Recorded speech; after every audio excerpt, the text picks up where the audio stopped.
Okay, friends, welcome back and very good morning to everybody. I hope you all are safe. Your family members, your parents, your relatives all are safe. And you are enjoying this new era, this new way of learning. Friends, on the last lecture, I had started a third chapter. છેલ્લા લેક્ચરમાં આપણે chapter number 3 start કર્યું હતું અને એમાં ઓહમનો નિયમ અને વિદ્યુત પ્રવાહ વિશે થોડી ઘણી વાતચીત કરી હતી. મિત્રો, તમને મેં કાલે રાત્રે ચેપ્ટર નંબર 3 ના નોટ્સ તમારા મોબાઈલમાં મેં સેન્ડ કર્યા છે. ચેપ્ટર નંબર થિયોરી ના નોટ્સ ન્યુમેરિકલ્સના નોટ ઓલરેડી મેં સેન્ડ કરેલા છે. થિયોરી એમસીક્યુ અને એસક્યુ ના નોટ્સ આપેલા છે. ઉપરાંત એક એક્સ્ટ્રા એમસીક્યુ સેલ્ફ લર્નિંગ પણ મેં તમને મોકલાવી છે. અને ચેપ્ટર નંબર 3 સાથે સંકળાયેલી બધી જ નોટ્સ મેં તમને પ્રોવાઈડ કરી નાખી છે તમારા વોટ્સઅપમાં. ચેપ્ટર નંબર 3 વાત કરીએ પ્રમાણે ખૂબ જ ઇન્ટરેસ્ટિંગ છે. તો એકવાર જોઈએ આપણે આ ચેપ્ટરમાં શું ભણ્યા હતા આપણે. તો પ્રસ્તાવનાથી સ્ટાર્ટ કરીએ. મિત્રો, તમારા મોબાઈલની અંદર શું આ નોટ્સ આવી જાય છે? જુઓ તો. હા સર. હા સર. અને મારો અવાજ ક્લિયરલી સાંભળી શકો છો તમે? હા સર. હા સર. Okay, fine. પ્રસ્તાવનામાં એવું સમજાયું છે કે આગળના બે ચેપ્ટર્સ જે હતા એની અંદર આપણે વિદ્યુત ભારોને સ્થિર રાખ્યા હતા, એટલે એ સ્થિત વિદ્યુત શાસ્ત્ર પર આધારિત ચેપ્ટર હતા. પણ આ ચેપ્ટરની અંદર આપણે વિદ્યુત ભારોને ગતિ કરાવીશું. વિદ્યુત ભાર ગતિમાં આવે એટલે પ્રવાહ રચાય. તો આ ચેપ્ટર વિદ્યુત પ્રવાહ સાથે સંકળાયેલું છે. પણ પ્રવાહ એવું બની શકે કે સ્થાયી એટલે કે અચળ, સમય સાથે અચળ હોય તેવા હોઈ શકે, અથવા એવું પણ બની શકે કે પ્રવાહ સમય સાથે સ્થિર અચળ ના પણ હોય. તો લાસ્ટ ટાઈમ મેં તમને સમજાવ્યું હતું કે અચળ પ્રવાહ માટે ક્યુ બરાબર આઈટી અને આઈ બરાબર ક્યુ બાય ટી સૂત્ર લાગુ પડે અચળ હોય એવા પ્રવાહ માટે. પણ અસ્થાયી પ્રવાહ માટે આઈ બરાબર ડીક્યુ બાય ડીટી અને ક્યુ બરાબર સંકલન આઈ ડીટી કરવું પડે એવું મેં સમજાવ્યું હતું. જો કે આ ચેપ્ટરમાં આપણે માત્ર અને માત્ર સ્થિર હોય એટલે કે સ્થાયી હોય તેવા જ પ્રવાહો ડિસ્કસ કરવાના છે. આ ચેપ્ટરની અંદર માત્ર સ્થાયી પ્રવાહોની જ વાત કરવાની છે આપણે. તો એ પ્રસ્તાવનામાં એ વાત સમજાવી છે. ત્યારબાદ ક્વેશ્ચન નંબર 1 તમારે 2 માર્ક્સમાં તૈયાર કરવાનો છે. ક્વેશ્ચન નંબર 1 to 6 બધા જ 2 માર્ક્સમાં તૈયાર કરવાના છે. ક્વેશ્ચન 1 to 6 ઓલ 2 માર્ક્સ, બધા જ ક્વેશ્ચન તૈયાર કરવાના છે. ક્વેશ્ચન નંબર 1, વિદ્યુત પ્રવાહ કોને કહેવાય અને વિદ્યુત ભારના સંરક્ષણ સમજાવી વિદ્યુત પ્રવાહનું સૂત્ર તારવો. તો મિત્રો, આપણને ખબર છે કે વાહકના કોઈ પણ આડછેદમાંથી એકમ સમયમાં પસાર થતા વિદ્યુત ભારના જથ્થાને વિદ્યુત પ્રવાહ કહેવાય. કોઈ પણ આડછેદમાંથી એકમ સમયમાં પસાર થતા વિદ્યુત ભારના જથ્થાને વિદ્યુત પ્રવાહ કહેવાય. જ્યારે વાહકમાંથી વિદ્યુત પ્રવાહ પસાર થતો હોય ત્યારે કોઈ પણ આડછેદમાંથી જેટલા સમયમાં જેટલો વિદ્યુત ભાર દાખલ થાય છે એટલો જ વિદ્યુત ભાર એટલા જ સમયમાં બીજા આડછેદમાંથી બહાર નીકળે છે. અર્થાત તે વચ્ચે કોઈ જગ્યાએ કોઈ બિંદુ પાસે ઉત્પન્ન થતો નથી, કે નાશ પામતો નથી, કે સંગ્રહ પામતો નથી. આ હકીકતને વિદ્યુત ભારનું સંરક્ષણ કહેવાય.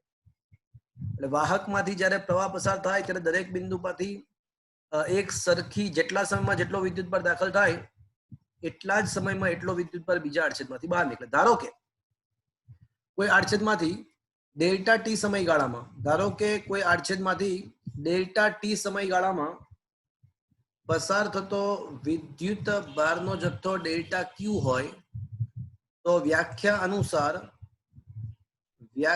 અનુસાર સરેરાશ વિદ્યુત પ્રવાહ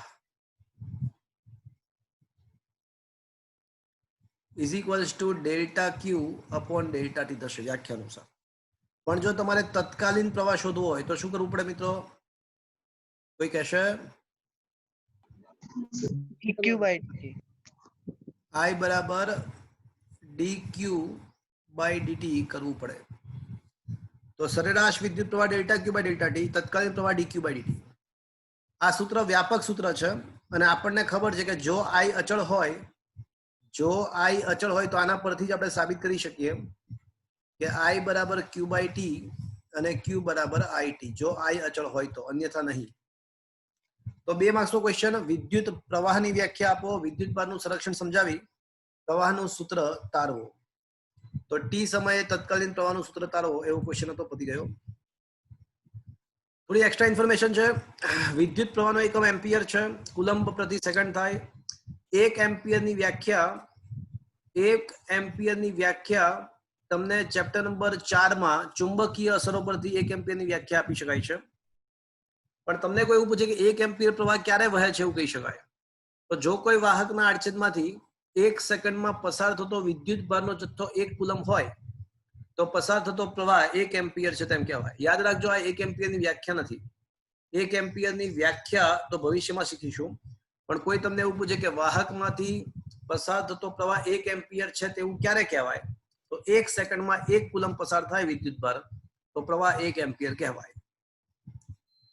મિત્રો, વિદ્યુત પ્રવાહનું નિર્માણ થવા માટે વિદ્યુત ભારની ગતિ આવશ્યક છે. પણ વિદ્યુત ભાર તરીકે અલગ અલગ પ્રકારના વિદ્યુત ભારો હોઈ શકે.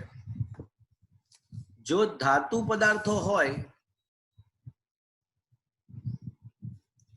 તો એમાં પ્રવાહ નિર્માણ થવા માટે ઇલેક્ટ્રિક જવાબદાર છે.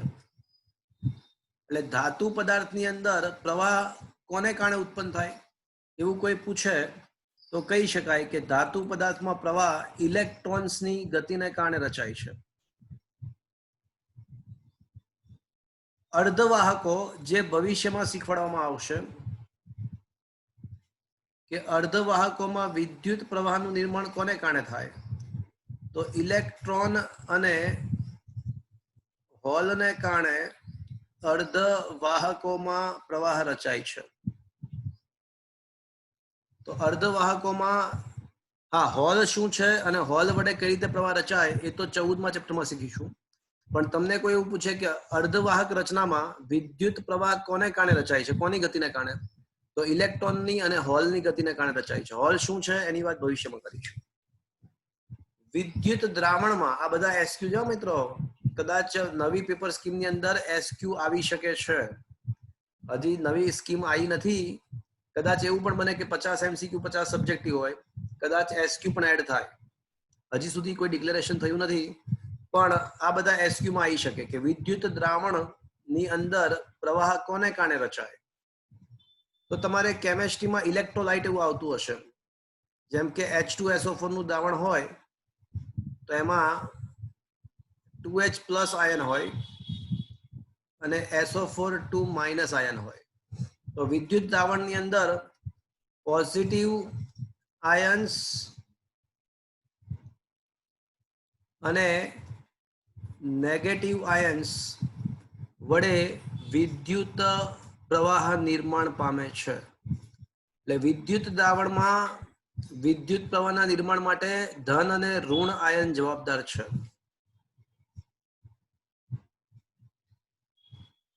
અને છેલ્લી વસ્તુ, આયનીકરણ પામેલો વાયુ.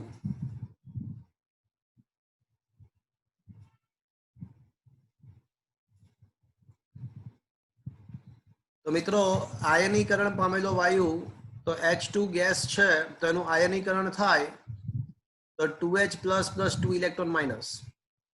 તો આયનીકરણ પામેલા વાયુમાં વિદ્યુત પ્રવાહનું નિર્માણ ધન આયન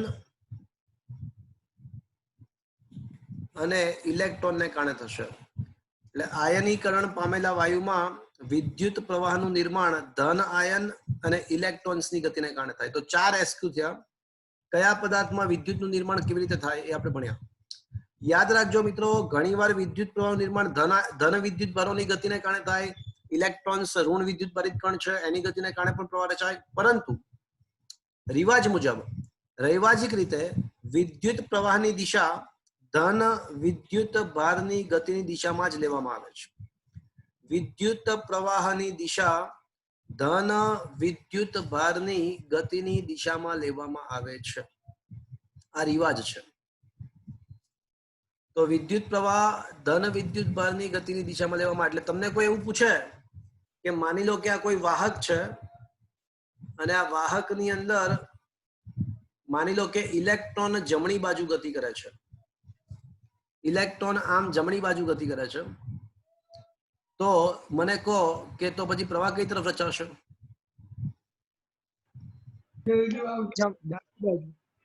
એટલે ઇલેક્ટ્રોનની ગતિ, ઇન શોર્ટ ઇલેક્ટ્રોનની જે પણ ગતિ છે એની વિરુદ્ધ દિશામાં પ્રવાહ રચાશે. કારણ કે રિવાજ મુજબ પ્રવાહ ધન વિદ્યુત ભારની ગતિની દિશામાં અર્થાત ઋણ વિદ્યુત ભારની ગતિની વિરુદ્ધ દિશામાં લેવામાં આવે છે. તો that is to be noted. તો આવી બધી વાત બોક્સની અંદર કરી છે. Question number 1 is completed. Question number 2 2 માર્ક્સનો અગત્યનો ક્વેશ્ચન. ક્વેશ્ચન નંબર 2 2 માર્ક્સનો અગત્યનો ક્વેશ્ચન. ક્વેશ્ચન એવો છે કે વિદ્યુત પ્રવાહ ઘનતા વિશે માહિતી આપો. પ્રવાહ ઘનતા સમજાવો. તો મિત્રો એક નવી ભૌતિક રાશિ પિક્ચરમાં આવે છે, વિદ્યુત પ્રવાહ ઘનતા. તો અલગ ટાઈપની ભૌતિક રાશિ છે, પહેલી વખત છે. શું છે એ સમજવા માટે હું વ્હાઇટ બોર્ડ શેર કરી રહ્યો છું. શું મિત્રો તમારા મોબાઈલની અંદર વ્હાઇટ બોર્ડની સ્ક્રીન આવી જાય છે? જુઓ તો. હા સર. Okay fine. તો મિત્રો આપણે શું શીખી રહ્યા છીએ અત્યારે? આપણો ટાર્ગેટ શું છે મિત્રો અત્યારે?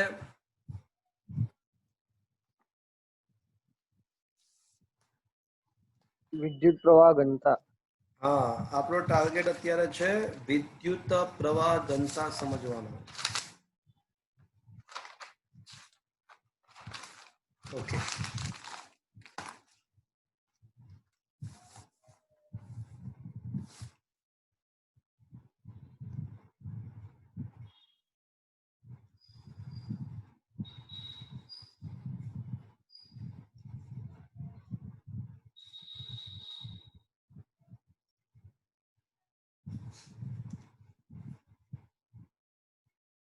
વાહકના કોઈ આડછેદમાંથી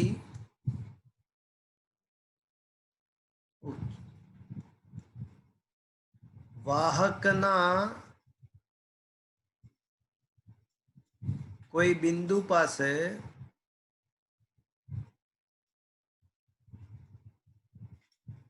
એકમ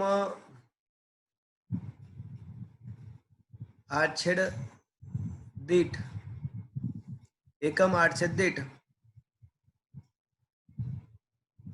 આડછેદને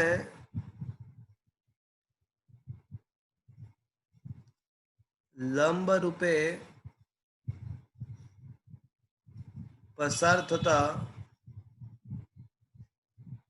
વિદ્યુત પ્રવાહને આડછેદને લંબ રૂપે પસાર થતા વિદ્યુત પ્રવાહને તે બિંદુ પાસે પ્રવાહ ઘનતા કહે છે.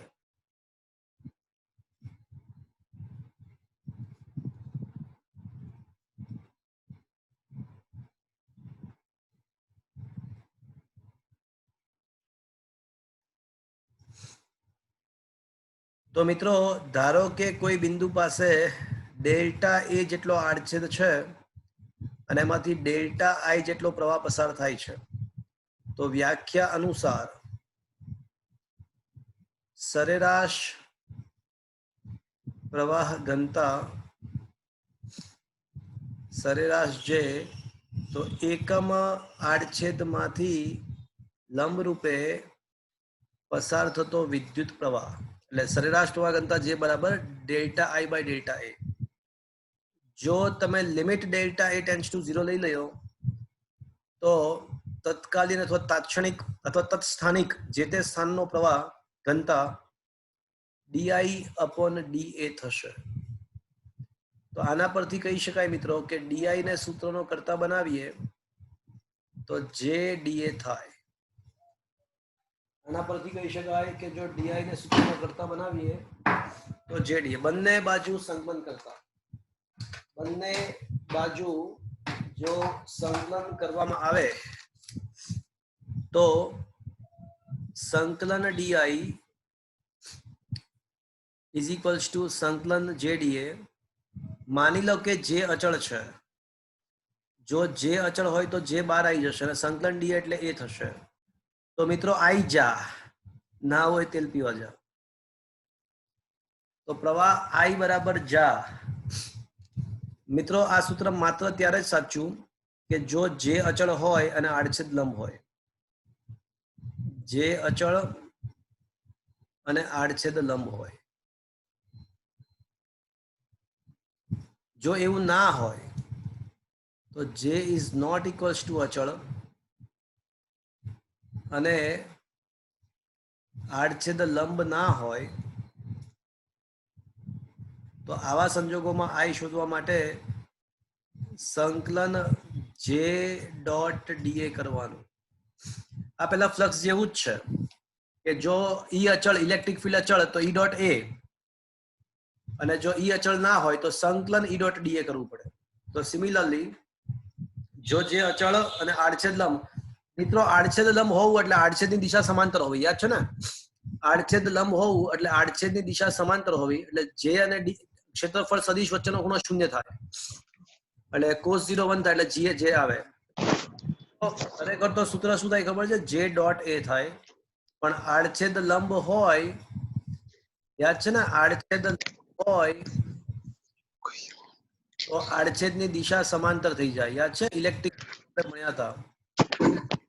તો સદિશ એ અને સદિશ ઈ વચ્ચેનો ખૂણો શૂન્ય થઈ જાય. ખરેખર તો જે અચળ હોય તો જે ડોટ એ થાય, અને જે અચળ ના હોય તો સંકલન જે ડોટ ડી યાદ રાખવું. એડા બેડા અને જેડા.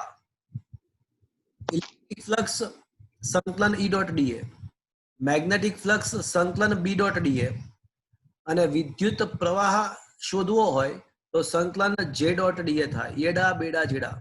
આ બધામાં થીટા નક્કી કરતી વખતે ખાસ ધ્યાન રાખવાનું, કારણ કે થીટા કોની કોની વચ્ચેનો ખૂણો છે? તો અહીંયા આગળ થીટા વેક્ટર જે, એટલે આને આપણે એવું કહી શકીએ કે સંકલન જે ડીએ કોસ થીટા. જ્યાં થીટા કોની કોની વચ્ચેનો ખૂણો થશે? જ્યાં થીટા એ સદિશ જે અને સદિશ ડીએ વચ્ચેનો ખૂણો થાય. થીટા એ વેક્ટર જે અને ક્ષેત્રફળ સદિશ વચ્ચેનો. એડા બેડા અને જેડા, આ ત્રણેય થિયરીમાં થીટા નક્કી કરતી વખતે ખાસ ધ્યાન રાખવાનું, કારણ કે થીટા ક્ષેત્રફળ સદિશ સાથેનો ખૂણો છે અને ક્ષેત્રફળ સદિશની દિશા ક્ષેત્રફળને લંબ રૂપે, એટલે પહેલા ક્ષેત્રફળને લંબ રૂપે ક્ષેત્રફળ સદિશ બતાવવાનો અને પછી થીટા નક્કી કરવાનો. મિત્રો પ્રવાહ ઘનતા સદિશ, પ્રવાહ ઘનતા સદિશ રાશિ છે તથા તેની દિશા વિદ્યુત પ્રવાહની દિશામાં લેવામાં આવે છે. તેની દિશા વિદ્યુત પ્રવાહની દિશામાં લેવામાં આવે છે. ચલો કોઈ મને કહેશે એનો એકમ શું થશે પ્રવાહ ઘનતાનો? જેનો એકમ શું થશે? એમ્પિયર પ્રતિ મીટર સ્ક્વેર. એમ્પિયર પ્રતિ મીટર સ્ક્વેર. મિત્રો થોડું અલગ આવ્યું. ઘનતા એટલે શું? દળ ભાગ્યા કદ. ઉર્જા ઘનતા ઉર્જા ભાગ્યા કદ. સંખ્યા ઘનતા સંખ્યા ભાગ્યા કદ. પણ પ્રવાહ ઘનતા પ્રવાહ ભાગ્યા કદ નથી, પ્રવાહ ભાગ્યા ક્ષેત્રફળ છે. ધ્યાન રાખજો, એ પ્રવાહ ભાગ્યા કદ નથી, પ્રવાહ ભાગ્યા ક્ષેત્રફળ છે. નામ ભલે પ્રવાહ ઘનતા છે, એટલે મિસગાઈડ ના થતા. તો શું મિત્રો પ્રવાહ ઘનતા વિશે માહિતી તમને સમજ પડ્યો? શું આ થિયરી સમજમાં આવી? હા કે ના? હા સર. તો 2 માર્ક્સનો ક્વેશ્ચન, નવી ભૌતિક રાશિ પ્રવાહ ઘનતા શું છે આપણને ખબર પડી. સંકલન એના પ્રવાહ ઘનતા આપણને આપેલી હોય અને પ્રવાહ પૂછ્યો હોય તો સંકલન જે ડોટ ડીએ કરવું. એમાં જે અચળ હોય તો સંકલન તો જે ડોટ એ થાય, અને એમાં થીટા 0 હોય, આડછેદ લંબ હોય તો સંકલન જે ડોટ ડીએ માં જે અચળ અને આડછેદ લંબ હોય તો જે એ થઈ જાય, આઈ જા થા. તો પ્રવાહ ઘનતા વિશે માહિતી સંપૂર્ણપણે પતી ગઈ. આ ચેપ્ટરમાં જો કે આપણે અચળ પ્રવાહની જ વાત કરવાની છે, એટલે આ ચેપ્ટરમાં તો આપણે આઈ જા સૂત્ર વાપરી શકીશું. આ ચેપ્ટરમાં તો કોઈ ટેન્શન નહીં આવે. આઈ જા, જ્યાં હોય ત્યાં આઈ જા, ના હોય તેલ પીવા જા. તો આ પ્રવાહ ઘનતા શું છે એ સમજ્યા. ક્વેશ્ચન નંબર 3 પાછો આવી જઈએ. ક્વેશ્ચન નંબર 2 તમને સમજ પડી હશે. ઓકે, ક્વેશ્ચન નંબર 3, ઓહમનો નિયમ અને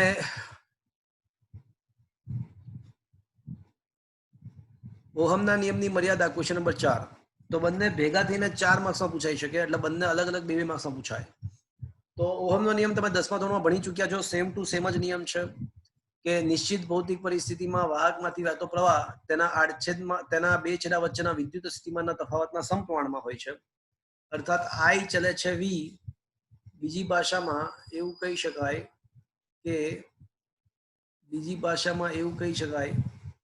કે આઈ ચલે છે વી, અર્થાત વી અપોન આઈ નો ગુણોત્તર અચળ હોય.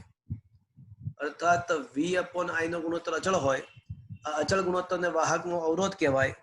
એનો એકમ વોલ્ટ અપોન એમ્પિયર અથવા ઓહમ ની સંજ્ઞા ઓહમ છે. આપેલા તાપમાને અવરોધ, દ્રવ્યની જાત અને અવરોધનો આધાર 3 બાબત પર છે: દ્રવ્યની જાત, તાપમાન અને પરિમાણ. પણ આપેલા તાપમાનનો મતલબ તાપમાન ફિક્સ કરી નાખ્યું. તો તાપમાન ફિક્સ કરી નાખે તો પછી અવરોધનો આધાર 2 બાબત પર રહે: દ્રવ્યની જાત અને પરિમાણ પર. તો આપેલા તાપમાને અવરોધ દ્રવ્યની જાત અને પરિમાણ પર આધારિત છે. અર્થાત આમ તો 3 બાબત થઈ: દ્રવ્યની જાત, તાપમાન અને પરિમાણ. ઓહમનો નિયમ મિત્રો આપણને ખબર છે કે મૂળભૂત અને અવરોધના વ્યસ્તને કંડક્ટન્સ કહેવાય. એનો એકમ મોહ છે, એ આપણને ખબર છે. ઓહમનો નિયમ મૂળભૂત અને સાર્વત્રિક નથી. એ મૂળભૂત નિયમ નથી, કારણ કે બધા જ પદાર્થો ઓહમના નિયમનું પાલન કરતા નથી. પણ જે પદાર્થો ઓહમના નિયમનું પાલન કરે એને ઓહમિક રચનાઓ કહેવાય. અને આવા પદાર્થ માટે જો આઈ વર્સિસ વી નો આલેખ દોરીએ તો આપણને કેવો મળશે? જે પદાર્થો ઓહમના નિયમનું પાલન કરે એના માટે આઈ વર્સિસ વી નો આલેખ સુરેખા મળશે. આલેખનો ઢાળ એટલે વાયમ ભાગ્યા એક્સએમ કરીએ તો આપણને 1 અપોન અવરોધ મળે. એટલે 1 અપોન અવરોધ એટલે કે કંડક્ટન્સ મળે. તાપમાન વધે તો મિત્રો યાદ રાખજો, તાપમાન વધે ને તો વાહક પદાર્થનો અવરોધ વધે. તો 1 અપોન ઢાળ તો 1 અપોન આર છે. તો તાપમાન વધે તો અવરોધ વધે, પરંતુ ઢાળ ઘટશે. તો આર વધશે પરંતુ 1 અપોન આર કે જે ઢાળ છે એ ઘટશે. એટલે ઓછો ઢાળ વધુ તાપમાન દર્શાવે છે. તો ઓછો ઢાળ એ વધુ તાપમાન દર્શાવે છે. તો T2 નું મૂલ્ય T1 કરતા મોટું હશે. ઓછો ઢાળ વધુ તાપમાન દર્શાવે છે. T2 ગ્રેટર ધેન T1 અથવા T1 લેસ ધેન T2. તો આ ઓહમનો નિયમની વાત પતી. મિત્રો આપણે લાસ્ટ લેક્ચરમાં ઓહમના નિયમની મર્યાદાઓ પણ ભણ્યા હતા કે ભાઈ ઘણા બધા પદાર્થો એવા હોય છે કે જેમાં આઈ વર્સિસ વી નો સંબંધ સુરેખ નથી હોતો, જેમ કે ડાયોડ છે વગેરે. તો એના માટે આઈ વર્સિસ વી નો સંબંધ જો દોરીએ ને તો આકૃતિમાં જે છે એ ટાઈપનો જોવા મળે છે. બીજી મર્યાદા, વી અને આઈ નો સંબંધ વોલ્ટેજની સંજ્ઞા પર પણ, એટલે કે વોલ્ટેજ કઈ દિશામાં લાગુ પાડ્યા છે, વોલ્ટેજ કઈ દિશામાં લાગુ પાડ્યા છે એના પર પણ રહેલો છે. તો વી અને આઈ વચ્ચેનો સંબંધ વોલ્ટેજની સંજ્ઞા પર પણ, તમે દેખી શકો છો આકૃતિમાં કે ધન દિશામાં વોલ્ટેજ લાગુ પડે તો સંબંધ કંઈક આ રીતનો છે. પણ જો વોલ્ટેજની દિશા ઉલટાઈ નાખીએ, ધન દિશાના બદલે વોલ્ટેજની દિશા જો ઉલટાવી દેવામાં આવે તો આલેખ કંઈક બદલાઈ જાય છે. એટલે વોલ્ટેજ કઈ દિશામાં લાગુ પાડ્યા છે એના પર પણ આધાર રાખે છે. જ્યારે ઓહમના નિયમ અનુસાર આવું થવું જોઈએ નહીં, કારણ કે આઈ ચલે છે વી નો મતલબ વોલ્ટેજ ગમે તે દિશામાં હોય, સંબંધ સુરેખ જ હોવો જોઈએ. પણ અહીંયા એવું થતું નથી. અને અમુક રચના ઓહમના નિયમ અનુસાર આઈ વર્સિસ વી નો સંબંધ કેવો હોવો જોઈએ? 1-1 નો હોવો જોઈએ. સુરેખ સંબંધનો મતલબ 1-1, 1 ની સાથે 1 જ કિંમત મેળ ખાય. જ્યારે light emitting diode, gallium arsenide વગેરે માટે એવું માલુમ પડે છે કે આઈ વર્સિસ વી ના સંબંધમાં તમે દેખો, આઈ ની એક જ કિંમત માટે વોલ્ટેજની 3 કિંમતો મળે છે. એટલે એક અનેક સંબંધ મળે છે. જે પદાર્થો ઓહમના નિયમનું પાલન નથી કરતા એને નોન ઓહમિક પદાર્થો કહેવાય. તો ઓહમના નિયમની 3 મર્યાદા એકવાર ફટાફટ બોલી જાઉં છું. નંબર 1, ઘણા પદાર્થો માટે સંબંધ અરેખીય હોય છે. નંબર 2, ઘણા પદાર્થ એવા હોય છે જેમાં વોલ્ટેજ અને પ્રવાહનો સંબંધ વોલ્ટેજની સંજ્ઞા એટલે કે પ્લસ અને માઇનસ વોલ્ટેજની સંજ્ઞા પર પણ આધાર રાખે છે. નંબર 3, ઘણા પદાર્થો માટે I અને V નો સંબંધ એકના બદલે 1 અને 1 છે, એટલે પ્રવાહની એક જ કિંમત માટે વોલ્ટેજની એક કરતા વધુ કિંમતો મળે છે. જ્યારે ઓહમના નિયમ અનુસાર આવું થવું જોઈએ નહીં, પણ આવું થાય છે, એટલે તો એને ઓહમના નિયમની મર્યાદા કહે છે. તો આ બધી ઓહમના નિયમની મર્યાદા થઈ. Next question. હવે જે ક્વેશ્ચન આવે છે પાછો નવો છે.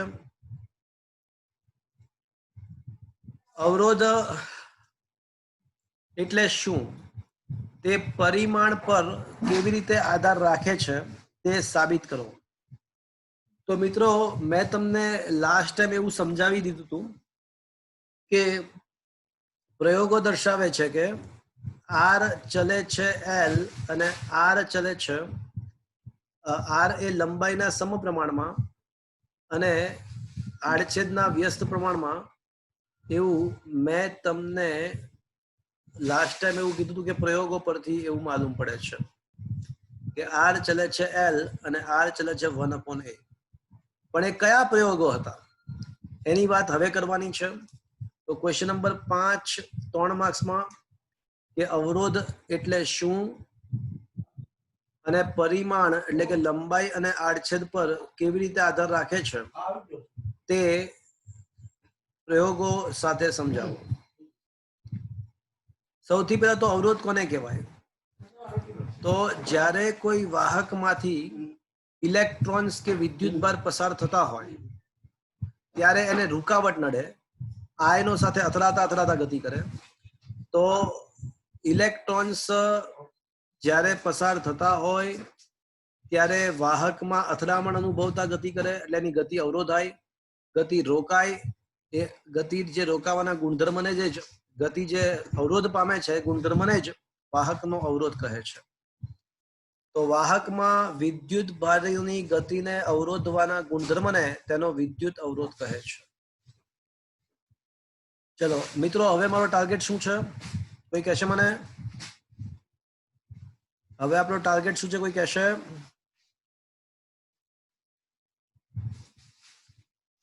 શું મારો અવાજ તમે સાંભળી રહ્યા છો મિત્રો?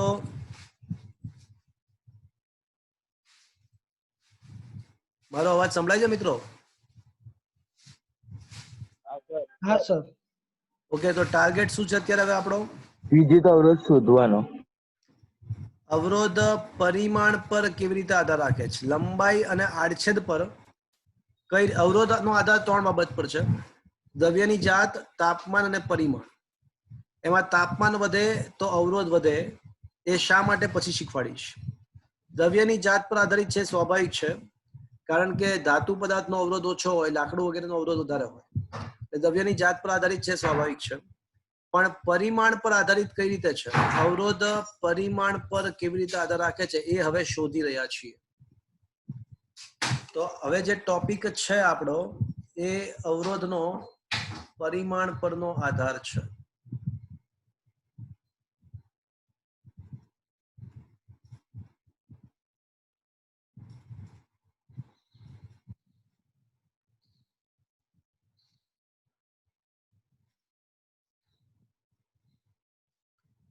તો અત્યારે આપણે એ ભણી રહ્યા છીએ કે અવરોધ પરિમાણ પર કઈ રીતે આધારિત છે.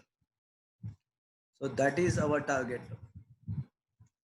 ઓકે, તો અવરોધ પરિમાણ પર કેવી રીતે આધારિત છે એ સમજવા માટે આપણે એક લંબઘન લઈશું, એક લંબઘનની કલ્પના કરીશું.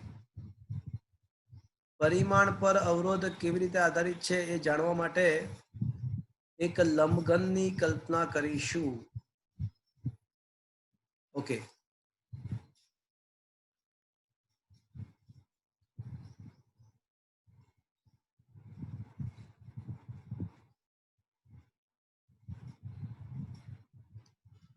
માની લો કે આકૃતિમાં એક લંબઘન દર્શાવેલ છે.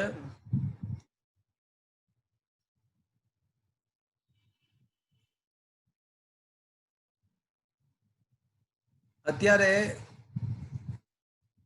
ધારો કે એમાંથી વહેતો પ્રવાહ I છે, એનો અવરોધ R છે અને એના બે છેડા વચ્ચે વિદ્યુત સ્થિતિમાનનો તફાવત V છે. તો ઓહમના નિયમ અનુસાર એવું કહી શકાય કે વિદ્યુત સ્થિતિમાનનો તફાવત V હોય, પ્રવાહ I હોય, તો અવરોધ R બરાબર V upon I થાય. ચલો, ઇઝ ધેટ ક્લિયર? શું આ બરાબર છે મિત્રો? આટલું સમજ્યા? હા કે ના?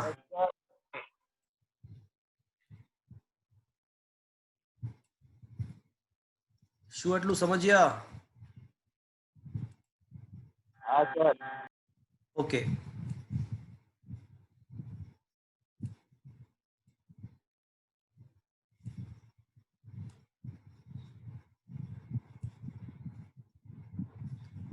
તો માની લો કે હવે આકૃતિ બી ની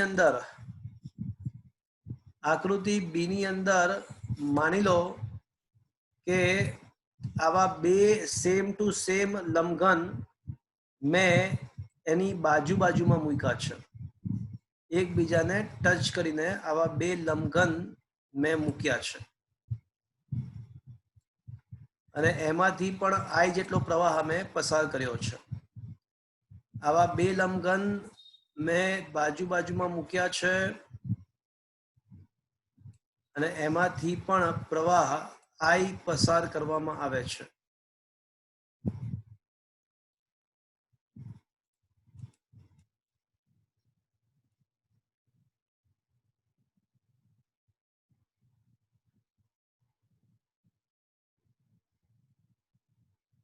ઓકે.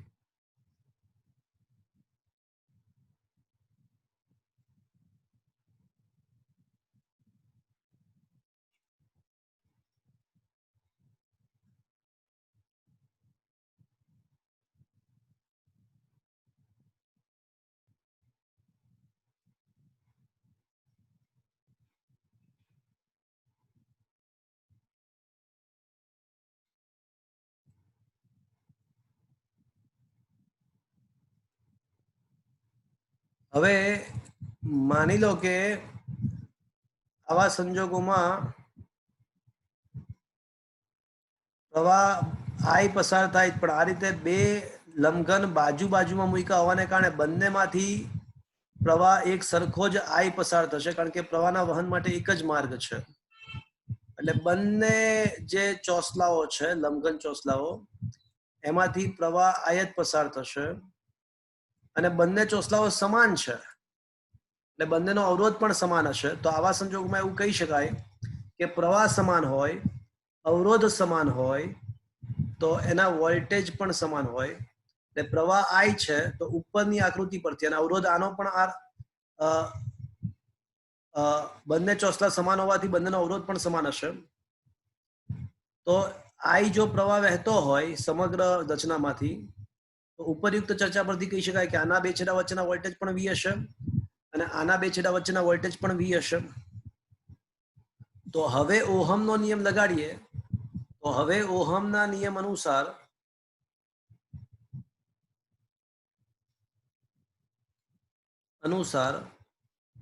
આ સમગ્ર રચનાનો ઇફેક્ટિવ અવરોધ કેટલો આવશે? તો આ સમગ્ર રચનાનો અવરોધ કેટલો આવે? તો પછી કુલ વોલ્ટેજ કેટલા થશે? હવે ડાબી બાજુથી શરૂ કરીને જમણી બાજુ સુધી પહોંચો તો કુલ વોલ્ટેજ કેટલા થશે? બોલો. હવે કુલ વોલ્ટેજ 2V થશે અને પ્રવાહ તો બંનેમાંથી I જ પસાર થાય છે, તો 2V/I આવશે. પણ મિત્રો V/I તો શું છે પાછું? R. એટલે આનો અવરોધ 2R થશે. એટલે મતલબ કન્ક્લુઝન શું નીકળ્યું? આના પરથી કન્ક્લુઝન શું નીકળ્યું? કહો તો મને. જો લંબાઈ બમણી કરવામાં આવે તો અવરોધ પણ બમણો થયો. જો એટલે આપણે એકના બદલે L લંબાઈના બદલે 2L લંબાઈ, L પ્લસ L બે ચોસલા વિચાર્યા તો માલુમ પડ્યું કે અવરોધ પણ બમણો થઈ ગયો. અર્થાત આના પરથી કહી શકાય કે R ચલે છે L ચલો આકૃતિ બી પરથી એવું સાબિત થયું કે લંબાઈ બમણી કરીને વિચાર્યું તો માલુમ પડ્યું કે અવરોધ પણ બમણો થાય છે. હવે આકૃતિ સી નો વિચાર કરીએ. આકૃતિ સી નો વિચાર કરવામાં આવે તો વળી પાછું એક લંબઘન ચોસલું લઉં છું હું. વળી પાછું એક લંબઘન ચોસલું ધ્યાનમાં લીધું.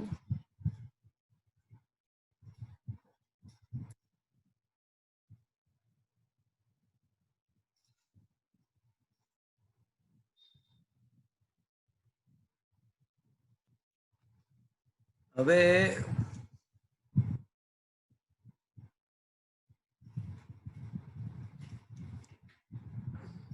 આમાંથી પણ આઈ જેટલો પ્રવાહ પસાર કરીશ.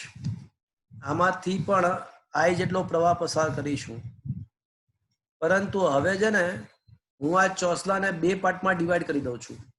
આ લંબઘન સાંભળજો મિત્રો, હવે આ ચોસલાને એક્ઝેક્ટલી બે સરખા ભાગમાં ડિવાઈડ કરું છું. એટલે કોઈ મને કહેશે મિત્રો કે હવે ઉપરના ભાગનું ક્ષેત્રફળ કેટલું થશે? આડછેદનું ક્ષેત્રફળ ઉપરના ભાગનું આડછેદનું ક્ષેત્રફળ કેટલું થશે? કોઈ કહે a/2 અને નીચેના ભાગનું આડછેદનું ક્ષેત્રફળ પણ a/2 થશે. હવે આમાં છે ને I જેટલો પ્રવાહ પસાર કર્યો છે, તો I જેટલો પ્રવાહ પસાર કરીએ, I જેટલો પ્રવાહ પસાર કરીએ તો બંને ચોસલામાંથી કેટલો પ્રવાહ પસાર થશે? ઉપરના ભાગમાંથી પણ I/2 પસાર થશે, નીચેના ભાગમાંથી પણ I/2 પસાર થશે, તો જ કુલ પ્રવાહ I થઈ જશે. વોલ્ટેજ સમગ્ર ચોસલાના વોલ્ટેજ તો પ્રવાહ I હોય તો વોલ્ટેજ V થાય.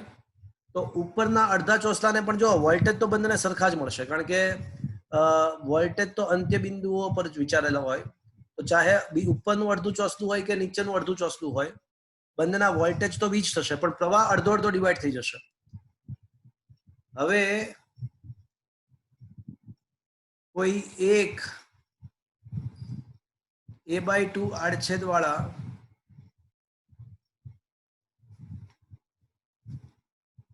લંબઘનનો વિચાર કરો.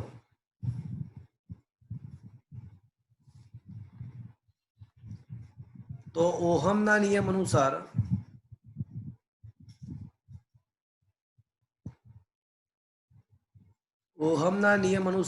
એનો અવરોધ r' કહીએ તો r' = વોલ્ટેજ ભાગ્યા પ્રવાહ, પણ વોલ્ટેજ તો V છે અને કોઈ એક અડધા આડછેદનો પ્રવાહ કેટલો છે? I/2 છે. તો શું આવ્યું? 2V/I. પણ મિત્રો આકૃતિ એ પરથી V/I તો શું છે? બોલો. આકૃતિ એ પરથી V/I તો R છે, તો આ થશે 2R. એક જ મિનિટ મિત્રો, એક જ મિનિટ. હેલો,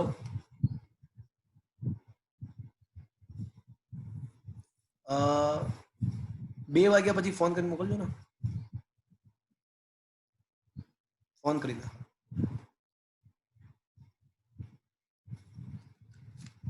તો r' બરાબર 2R.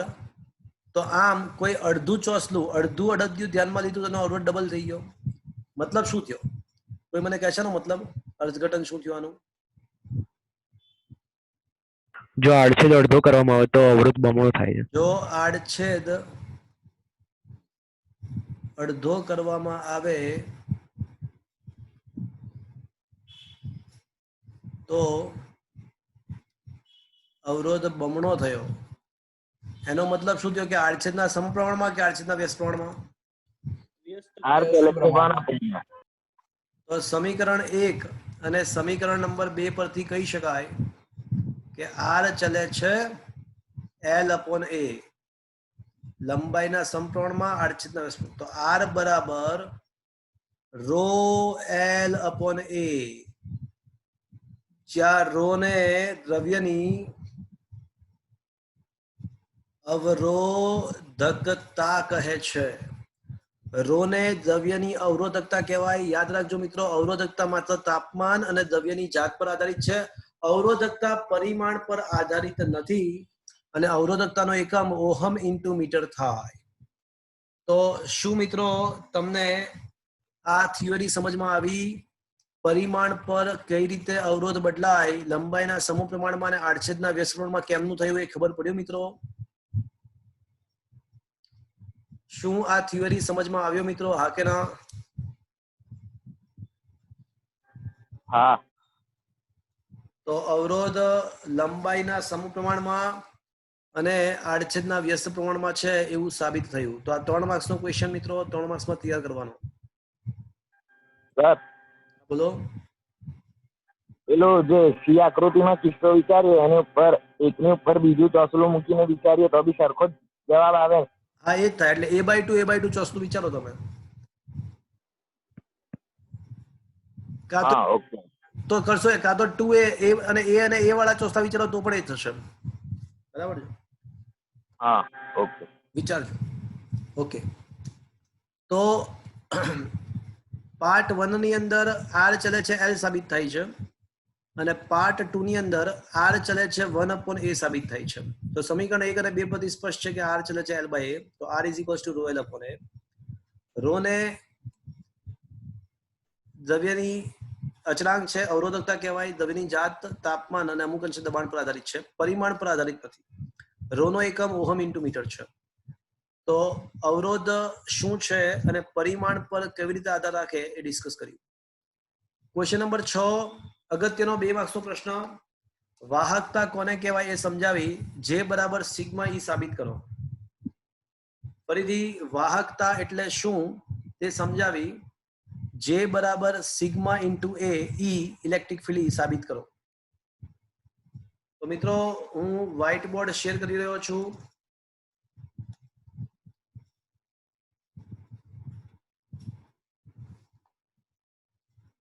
ક્વેશ્ચન એવો છે કે વાહકતાની વ્યાખ્યા આપી અને વાહકતાનો સિમ્બોલ સિગ્મા છે. તો જે બરાબર સિગ્મા ઈ સાબિત કરો.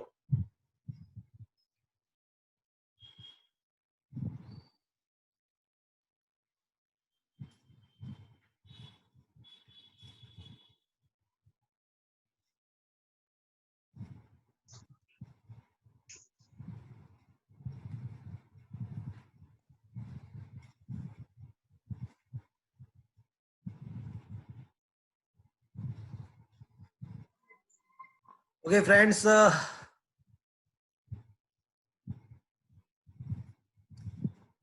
અવરોધકતાના વ્યસ્તને વાહકતા કહે છે.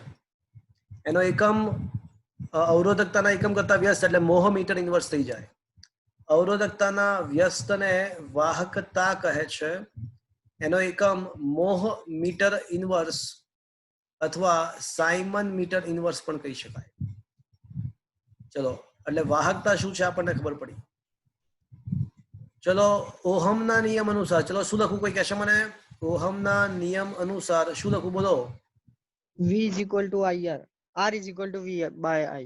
હા, તો R = V/I અથવા બીજા શબ્દમાં V = IR લખી શકાય.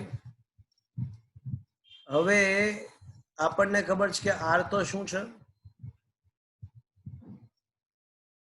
હમણાં જ સાબિત કર્યું કે R તો ρl/a છે તથા વાહકના બે છેડા વચ્ચે વિદ્યુત સ્થિતિમાનનો તફાવત.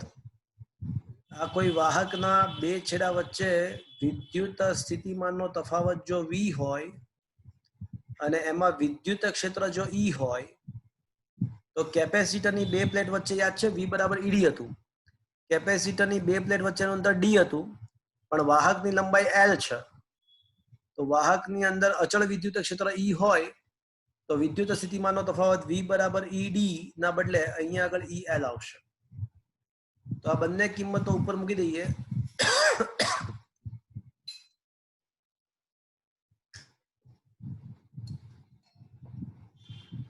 વિદ્યુત સ્થિતિમાનનો તફાવત EL અવરોધના બદલે ρl/a. લાલ્યો cancel from both the sides. So I can say E બરાબર I/a into ρ.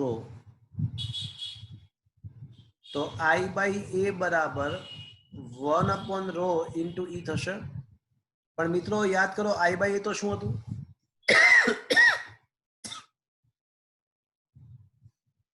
બોલો I by A તો શું હતું? વિદ્યુત પ્રવાહ ઘનતા. એ તો પ્રવાહ ઘનતા જે છે અને 1/ρ શું છે? સિગ્મા. સિગ્મા. તો આમ સાબિત થાય છે કે J બરાબર સિગ્મા E.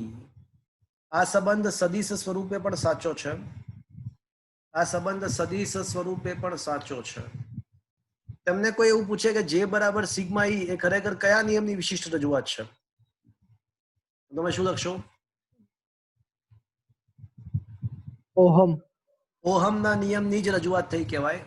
એટલે આ ખરેખર તો આ સમીકરણ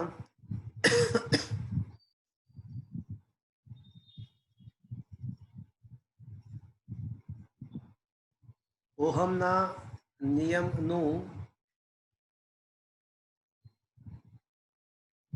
સદિશ સ્વરૂપ છે.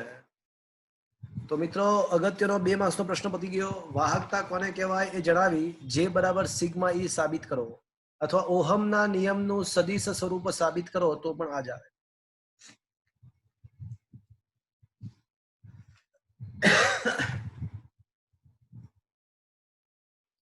વળી પાછું get back to the screen. તો મિત્રો શું તમને આ થિયરી સમજમાં આવ્યો? Question number 6. હા કે ના? ક્વેશ્ચન નંબર 6 સમજમાં આવ્યો? હા કે ના? કંઈક તો બોલો. હા સર. હા સર. ઓકે. Question number 7. વિદ્યુત ક્ષેત્રની ગેરહાજરીમાં વાહક પદાર્થમાં કોઈ પ્રવાહ રચાતો નથી. શા માટે? સમજાવો. ક્વેશ્ચન ફરીવાર વિચારો. શું લખ્યું છે કે વિદ્યુત ક્ષેત્રની ગેરહાજરીમાં વાહકમાં કોઈ પ્રવાહ વહેતો નથી. સમજાવો શા માટે?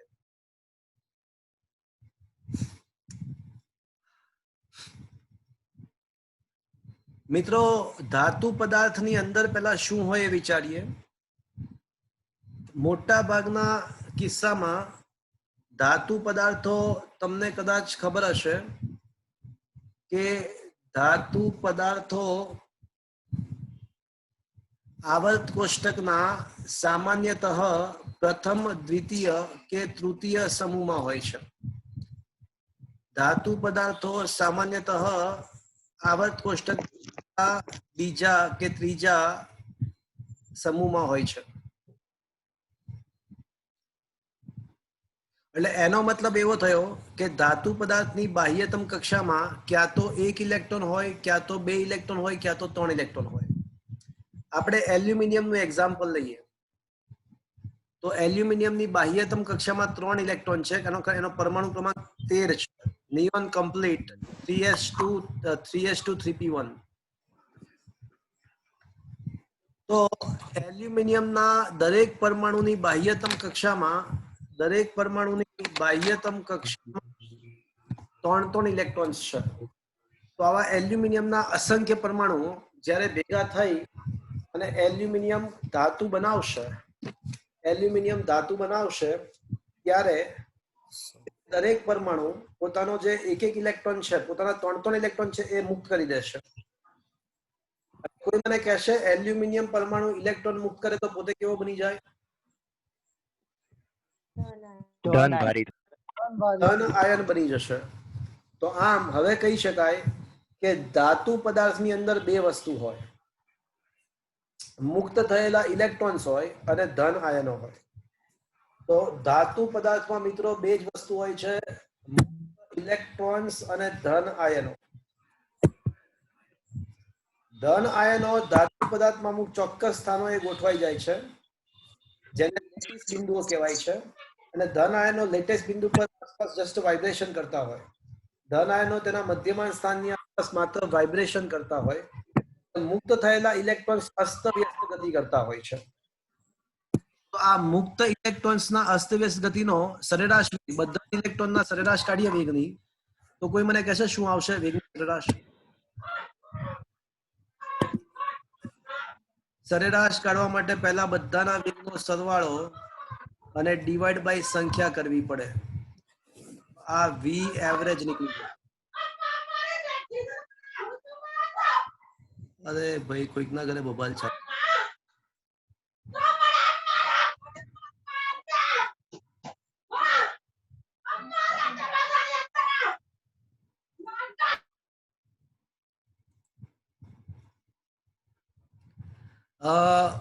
તમારો સ્પીકરને મ્યુટ અવસ્થામાં રાખવું.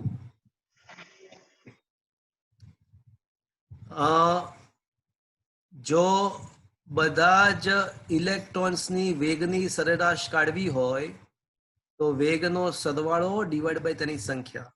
પણ મિત્રો મેં તમને વાત કરી કે વિદ્યુત ક્ષેત્ર ગેરહાજર હોય, કોઈ વિદ્યુત ક્ષેત્ર આપણે લાગુ ના પાડ્યું હોય, કોઈ વિદ્યુત ક્ષેત્ર જો લાગુ ના પાડ્યું હોય તો બધા જ ઇલેક્ટ્રોન સમગ્રતયા અસ્તવ્યસ્ત ગતિ કરતા હોય છે. બધા જ ઇલેક્ટ્રોન સમગ્રતયા અસ્તવ્યસ્ત ગતિ કરતા હોય તો બધાના વેગ અમુક ધન x દિશામાં હોય તો અમુક ઋણ x દિશામાં હોય, અમુક ધન y દિશામાં હોય તો અમુક ઋણ y.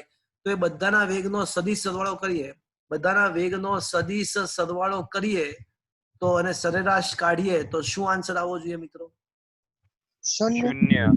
શૂન્ય આવવો જોઈએ.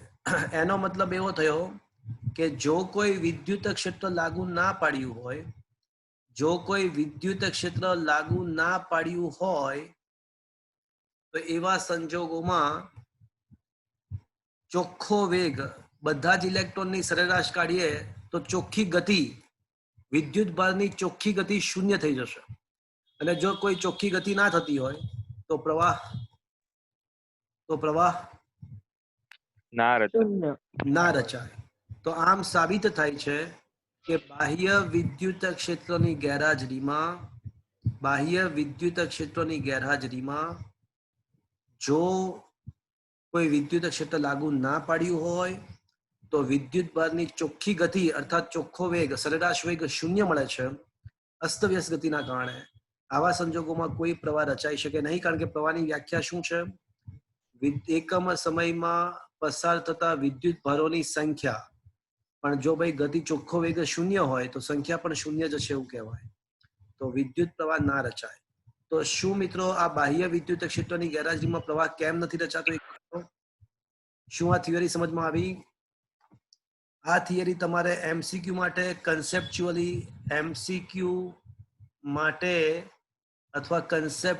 તમારે આ થિયરી સમજવાની છે. પણ અત્યાર સુધી આપણે વોલ્ટેજ લાગુ નથી પાડ્યા, બેટરી જોડી નથી, વિદ્યુત ક્ષેત્ર લાગુ નથી પાડ્યું. પણ હવે શું કરીશું મિત્રો? હવેની થિયરીમાં કોઈ કહેશે હવે શું? વિદ્યુત ક્ષેત્ર લાગુ પાડીએ. તો હવે આપણે જોઈએ વિદ્યુત ક્ષેત્ર લાગુ પાડીએ અને let S see what happened. હવે વિદ્યુત ક્ષેત્ર લાગુ પાડીએ અને જોઈએ શું થાય છે. તો મિત્રો હવે નેક્સ્ટ ક્વેશ્ચન એ જ છે કે બાહ્ય વિદ્યુત ક્ષેત્રની હાજરીમાં ઇલેક્ટ્રોનનો ડ્રિફ્ટ વેગ, ગેરહાજરીમાં તો વેગ શૂન્ય હતો, સરેરાશ વેગ શૂન્ય હતો, પણ એ હાજરીમાં સરેરાશ વેગ કેટલો? એ સરેરાશ વેગને જ ડ્રિફ્ટ વેગ કહેવાય. તો વિદ્યુત ક્ષેત્રની હાજરીમાં ઇલેક્ટ્રોનનો ડ્રિફ્ટ વેગ સમજાવો એવો ક્વેશ્ચન છે. તો મિત્રો બધા જ લોકો ક્વેશ્ચન નંબર 8 ની આકૃતિ દેખો. શું તમારા મોબાઈલની અંદર ક્વેશ્ચન નંબર 8 ની આકૃતિ દેખાય છે મિત્રો? હા.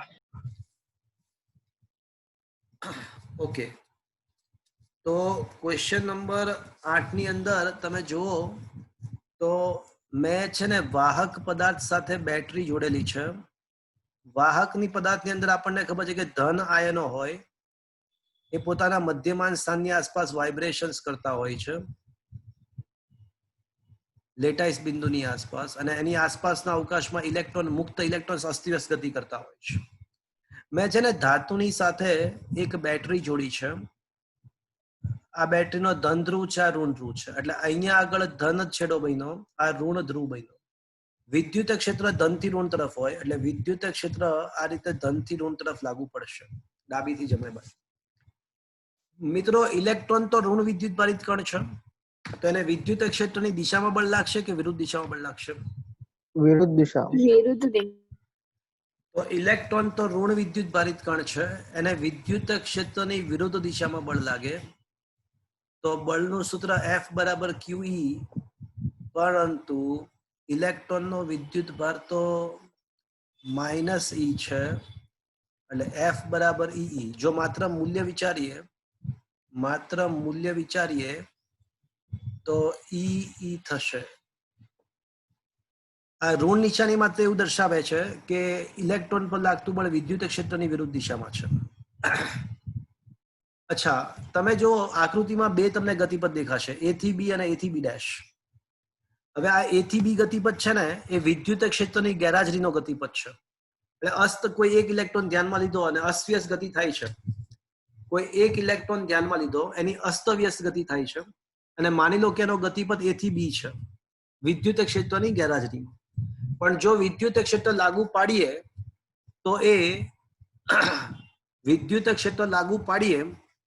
તો એ A થી B પહોંચવાના બદલે A થી B ડેશ પહોંચે, અને સ્વાભાવિક છે કારણ કે એના ઉપર બળ કઈ તરફ લાગશે?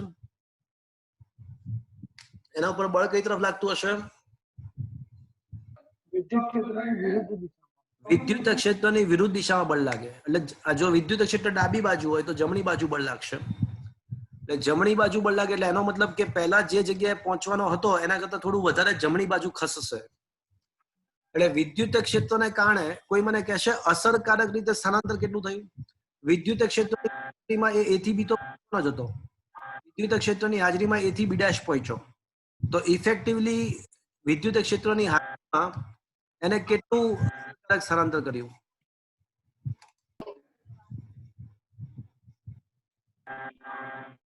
B થી B ડેશ. હા, અસરકારક રીતે એનું સ્થાનાંતર એવું કહી શકાય કે B થી B ડેશ છે. તો આ અસરકારક સ્થાનાંતર ને અનુરૂપ વેગને ડ્રિફ્ટ વેગ કહે છે. વિદ્યુત ક્ષેત્રની હાજરીમાં ઇલેક્ટ્રોને કરેલા અસરકારક સ્થાનાંતર ને અનુરૂપ વેગને તેનો ડ્રિફ્ટ વેગ કહે છે. તો ડ્રિફ્ટ વેગ ભૌતિક રીતે શું છે એ સમજ્યા. હવે મારે મેથેમેટિકલી સાબિત કરવું છે ડ્રિફ્ટ વેગ શું છે. મારે ડ્રિફ્ટ વેગ મેથેમેટિકલી એનું સૂત્ર તારવવું છે. ભૌતિક રીતે શું? તો કે ભાઈ વિદ્યુત ક્ષેત્રની હાજરીમાં જે ઇલેક્ટ્રોને જે અસરકારક સ્થાનાંતર કર્યું એને અનુરૂપ વેગને તેનો ડ્રિફ્ટ વેગ કહેવાય. પણ હવે એ ડ્રિફ્ટ વેગ મારે મેથેમેટિકલી શોધવો છે. તો મિત્રો મારી વાત ધ્યાનથી સાંભળજો, ખૂબ જ મસ્ત થિયરી છે, ધ્યાનથી સાંભળજો. સૌથી પહેલા આ વાહક પદાર્થમાં n ઇલેક્ટ્રોન છે. વાહકમાંના ટાર્ગેટ શું છે આપણો અત્યારે? બોલો, ટાર્ગેટ શું છે? મેથેમેટિકલી ડ્રિફ્ટ વેગ સાબિત કરો. ડ્રિફ્ટ વેગનું સૂત્ર તારવવું એ આપણો ટાર્ગેટ છે. તો માની લો કે વાહકમાંના ટોટલ n ઇલેક્ટ્રોન્સ પૈકી કોઈ ith ઇલેક્ટ્રોન ધ્યાનમાં લો.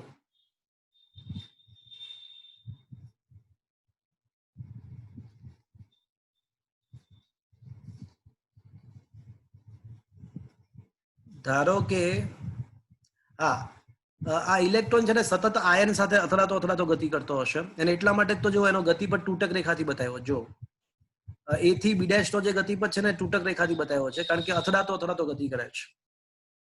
અને અથડામણને કારણે જ તમને ખ્યાલ હશે કે વાહકમાં અવરોધ ઉત્પન્ન થાય. ધારો કે આ આપણે ધ્યાનમાં લીધેલ ઇલેક્ટ્રોનની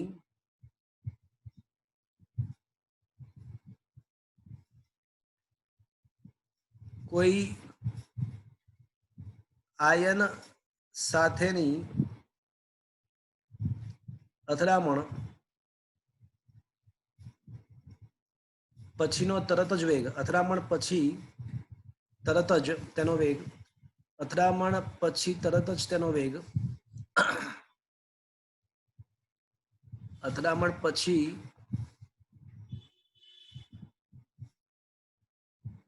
તરત જ તેનો વેગ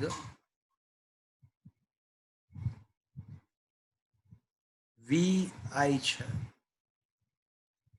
તથા તે ti સમય બાદ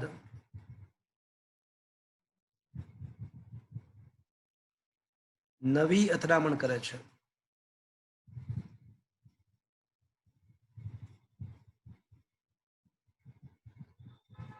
ધારો કે આ સમયગાળામાં તેણે પ્રાપ્ત કરેલો વેગ કેપિટલ વીઆઈ છે. તમે સમજ્યા મેં શું કીધું? ઇલેક્ટ્રોન કોઈ એક આયન સાથે અથડાય છે તો એ અથડામણ બાદ તરત એનો વેગ વી સ્મોલ વીઆઈ છે, અને ફરીવાર નવી અથડામણ કરે તો એ બે અથડામણ વચ્ચેના સમય મેં ટીઆઈ ધાર્યો છે, પણ એ સમયગાળા દરમિયાન તો એ પ્રવેગી ગતિ કરશે ને, કારણ કે એના ઉપર બળ લાગે છે. તો એ એક અથડામણ થઈ અને અથડામણ પછી તેનો પ્રારંભિક વેગ, એટલે આપણા માટે પ્રારંભિક વેગ એ સ્મોલ વીઆઈ છે, અને ટીઆઈ સમય બાદ ટીઆઈ જેટલો સમય પસાર થવા દીધો અને એના પછી નવી અથડામણ થાય છે, અને નવી અથડામણ થાય એ પહેલા એનો વેગ વી કેપિટલ વીઆઈ છે. હવે મારે કેપિટલ વીઆઈ શોધવો છે. તો એ બે અથડામણ વચ્ચેના સમયગાળા દરમિયાન ઇલેક્ટ્રોન પ્રવેગી ગતિ કરશે. બે અથડામણ વચ્ચેના સમયગાળા દરમિયાન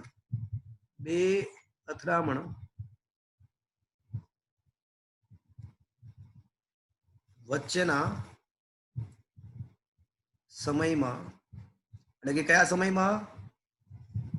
ટીઆઈ સમયમાં. ચલો કોઈ મને કહેશે ઇલેક્ટ્રોનનો પ્રવેગ કેટલો પ્રવેગ હશે? કહેશે કોઈ? F/m. સાચી વાત, F/m. પણ F તરીકે શું હતું? E. દિશા સાથે વિચારીએ તો માઇનસ ઈ હતું. યાદ છે મિત્રો? આગેના F is equals to QE, Q ના બદલે માઇનસ ઈ. ઋણ નિશાની એવું દર્શાવે છે કે આ પ્રવેગ વિદ્યુત ક્ષેત્રની વિરુદ્ધ દિશામાં છે. ચલો તો હવે કોઈ મને કહેશે કે તેથી ટીઆઈ સમય બાદનો વેગ કેટલો હશે? કોઈ કહેશે? કેપિટલ વીઆઈ આપણે ધાર્યો છે, તો કોઈ કહેશે મારે શું લખવું જોઈએ? ચલો છે કોઈ માઇકલાલ? ATI plus small VI. ફરીથી બોલો. ATI plus small VI. સાચી વાત છે. V બરાબર V0 પ્લસ AT, પણ T તરીકે TI છે. તો આમ બીજી અથડામણ કરે ત્યાં સુધીમાં એને પ્રાપ્ત થયેલો વેગ small V I plus minus E by M, ચલો plus minus E by plus minus capital E small E by M into T I. ચલો આ સમજ પડ્યું તમને? સમીકરણ નંબર 1 સમજમાં આવ્યો? પણ મિત્રો આ ગણતરી માત્ર કોના માટે છે? આટલી જે ગણતરી કરીએ તો માત્ર કોના માટે કરી મેં? એક જ ઇલેક્ટ્રોન માટે. કોઈ એક ઇલેક્ટ્રોન માટે. મારે તો કમ વખત શું કરવું પડશે? N electron. હા, બધા જ ઇલેક્ટ્રોનની કુલ ગતિ વિચારવી પડે. તો એના માટે મારે શું કરવું પડશે? બધા ઇલેક્ટ્રોન એક સાથે વિચારવા માટે સંકલન. આનું સરેરાશ કાઢવું પડશે. તો હવે આ કેપિટલ વીઆઈ ની સરેરાશ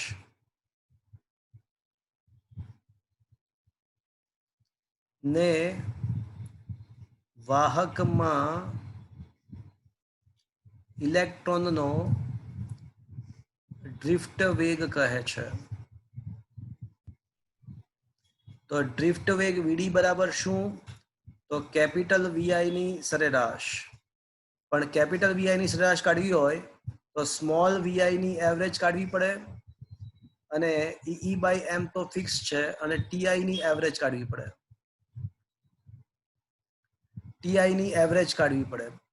તો આ બધે 3 પદની સરેરાશ. હવે મારી વાત ધ્યાનથી સાંભળજો. ઇલેક્ટ્રોનની બે આયનો સાથેની અથડામણ માટેનો સરેરાશ જે સમય છે એને આપણે ટાઉ કહીશું અને એને રિલેક્સેશન સમય કહેવાય. એને જ રિલેક્સેશન સમય કહેવાય. એટલે અમુક ઇલેક્ટ્રોન એવા હશે, આપણે એક ઇલેક્ટ્રોનનો સમયગાળો ટીઆઈ ધાર્યો છે, ટીઆઈ ધાર્યો છે બે અથડામણ વચ્ચેનો. તો એ અમુક ઇલેક્ટ્રોન એવા હશે I is equals to 1 2 3 4 5 up to n. તો અમુક ઇલેક્ટ્રોન એવા હશે કે જેનો સમય અથડામણ વચ્ચેનો સમય ટાઉ કરતા વધારે હશે, જ્યારે અમુક ઇલેક્ટ્રોન એવા હશે કે જેનો અથડામણનો સમય ટાઉ કરતા ઓછો હશે.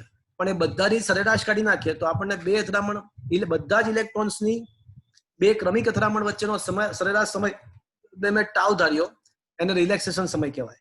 તો એનો મતલબ કે આ જે ટાઉ આઈ ની જે એવરેજ છે, ટાઉ આઈ ની ઇઝ ઇક્વલ ટુ આપણા માટે શું છે? ટાઉ છે. ચલો બીજી વાત, હવે આ જે સ્મોલ વીઆઈ છે ને, સ્મોલ વીઆઈ એની એવરેજ તમે કાઢો એટલે એના એવરેજ કેવી રીતે નીકળશે? 1/n summation of all the Vi. તો કોઈ મને કહેશે આનો આન્સર શું આવશે? કોઈ પણ ઇલેક્ટ્રોન જ્યારે આયન સાથે અથડાય ને તો એ અથડામણ પછી ગમે તે અસ્તવ્યસ્ત રીતે ગતિ કરતો હોય છે. હા, પછી વિદ્યુત ક્ષેત્રને કારણે કોઈ ચોક્કસ દિશામાં ગતિમાં આવે, પણ અથડામણ પછી તરત જ એનો વેગ છે ને અસ્તવ્યસ્ત હોય છે.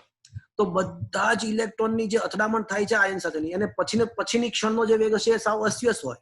તો એ બધા ઇલેક્ટ્રોનની સરેરાશ કાઢીએ તો આપણને શું મળશે? શૂન્ય. હા, તો એ પ્રારંભિક વેગ સરેરાશ કાઢીએ, અથડામણ પછીનો તરત જ જે વેગ છે એ બધા ઇલેક્ટ્રોન માટે અસ્તવ્યસ્ત હોય છે. એટલે એની જો સરેરાશ કાઢવામાં આવે તો એ શૂન્ય આવશે. તો મિત્રો આ સ્મોલ વીઆઈ ની સરેરાશ શૂન્ય આવશે અને ટીઆઈ ની સરેરાશ ટાઉ થશે. તો હવે ડ્રિફ્ટ વેગનું સૂત્ર વીડી બરાબર મારે શું લખવું જોઈએ? સ્મોલ વીઆઈ ની સરેરાશ શૂન્ય અને ઈ બાય એમ અને ક્રમિક અથડામણ વચ્ચેના સરેરાશ સમયગાળાને આપણે ટી ટાઉ ધાર્યો છે. તો આમ ડ્રિફ્ટ વેગનું સમીકરણ આપણને મળી ગયું minus E by M into tau. આ ઋણ નિશાની ખાલી એટલું જ દર્શાવે છે કે આ જે ડ્રિફ્ટ વેગ ઇલેક્ટ્રોન પ્રાપ્ત કરે છે એ વિદ્યુત ક્ષેત્રની વિરુદ્ધ દિશામાં પ્રાપ્ત કરે છે. તો આકૃતિમાં આપણે દેખાય છે ને, જો આકૃતિમાં અસરકારક સ્થળાંતર કઈ તરફ થયું? વિદ્યુત, જો બી થી બી ડેશ વિચારો તો વિદ્યુત ક્ષેત્રની વિરુદ્ધ દિશામાં થાય છે. અને માત્ર મૂલ્ય વિચારીએ તો ઈ બાય એમ ઇન્ટુ ટાઉ. તો એનો મતલબ કે હવે એવું થયું કે વિદ્યુત ક્ષેત્રની હાજરીમાં ઇલેક્ટ્રોનની અસરકારક વેગ સરેરાશ વેગ શૂન્ય નથી, કંઈક છે. એટલે પ્રવાહ રચાશે, અને એ પ્રવાહ કેટલો છે એ આના પછીના ટોપિકમાં ડિસ્કસ કરવાનું છે. તો મિત્રો આ 3 માર્ક્સનો અગત્યનો ક્વેશ્ચન થયો. જો ફટાફટ દેખી લઈએ મિત્રો, આપણે અટક્યા હતા ક્યાં આગળ? અહીંયા અટક્યા હતા કે અસરકારક સ્થળાંતરને ડ્રિફ્ટ વેગ કહેવાય, ત્યાં અટક્યા હતા. અસરકારક સ્થાનાંતરને ડ્રિફ્ટને અનુરૂપ વેગને ડ્રિફ્ટ વેગ કહેવાય. હવેની સાબિતી સ્ટાર્ટ થઈ. વિદ્યુત ક્ષેત્રની હાજરીમાં એના પ્રાપ્ત થતો પ્રવેગ માઇનસ ઈ બાય એમ છે. હવે કોઈ આઈમાં ઇલેક્ટ્રોનને ધ્યાનમાં લો, એટલે કોઈ એક ઇલેક્ટ્રોનને ધ્યાનમાં લો. આ ઇલેક્ટ્રોન કોઈ અથડામણ કરે ત્યારબાદ નવી અથડામણ ટીઆઈ સમયના અંતે નવી અથડામણ કરે છે, પણ અગાઉની અથડામણ પછી તરત જ તેનો વેગ વી સ્મોલ વીઆઈ હોય તો ટીઆઈ સમયના અંતે તેનો વેગ વી કેપિટલ વીઆઈ કહીએ તો વીઆઈ બરાબર વી નોટ પ્લસ એટી અનુસાર V0 પ્લસ પ્રારંભિક વેગ V0 પ્લસ એટી અનુસાર V small V I plus E by M into T I થશે. પણ મારે શું કરવું પડશે? આ તો એક ઇલેક્ટ્રોનની વાત છે, તો મારે તો બધા જ ઇલેક્ટ્રોનની સરેરાશ કાઢવી પડશે. તો સરેરાશ કાઢવા માટે એની સરેરાશ કાઢીશું, પરંતુ આ પ્રારંભિક વેગ વીઆઈ ની સરેરાશ તો શૂન્ય છે. શું કામ? કારણ કે અથડામણ બાદ તરત જ વેગની દિશા સંપૂર્ણ અસ્તવ્યસ્ત હોય છે. એટલે પ્રારંભિક વેગની સરેરાશ હંમેશા શૂન્ય હોય છે. પ્રારંભિક વેગની સરેરાશ 1/n 0 થી n 1 થી n એ પ્રારંભિક વેગની સરેરાશ શૂન્ય આવશે. અને ધારો કે બે ક્રમિક અથડામણ વચ્ચેના સરેરાશ સમયને ટાઉ દર્શાવીએ તો અમુક ઇલેક્ટ્રોન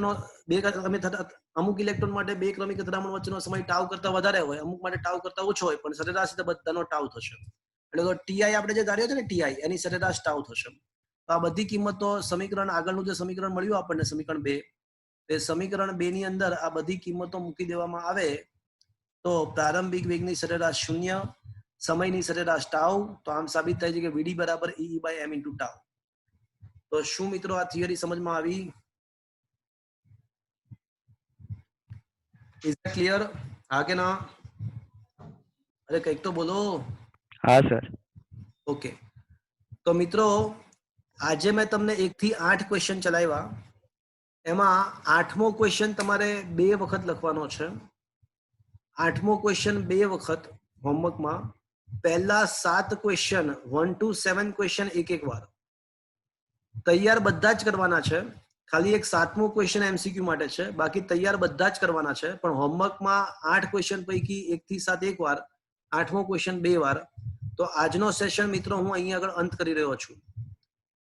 તો કોઈને કઈ પૂછવું છે મિત્રો?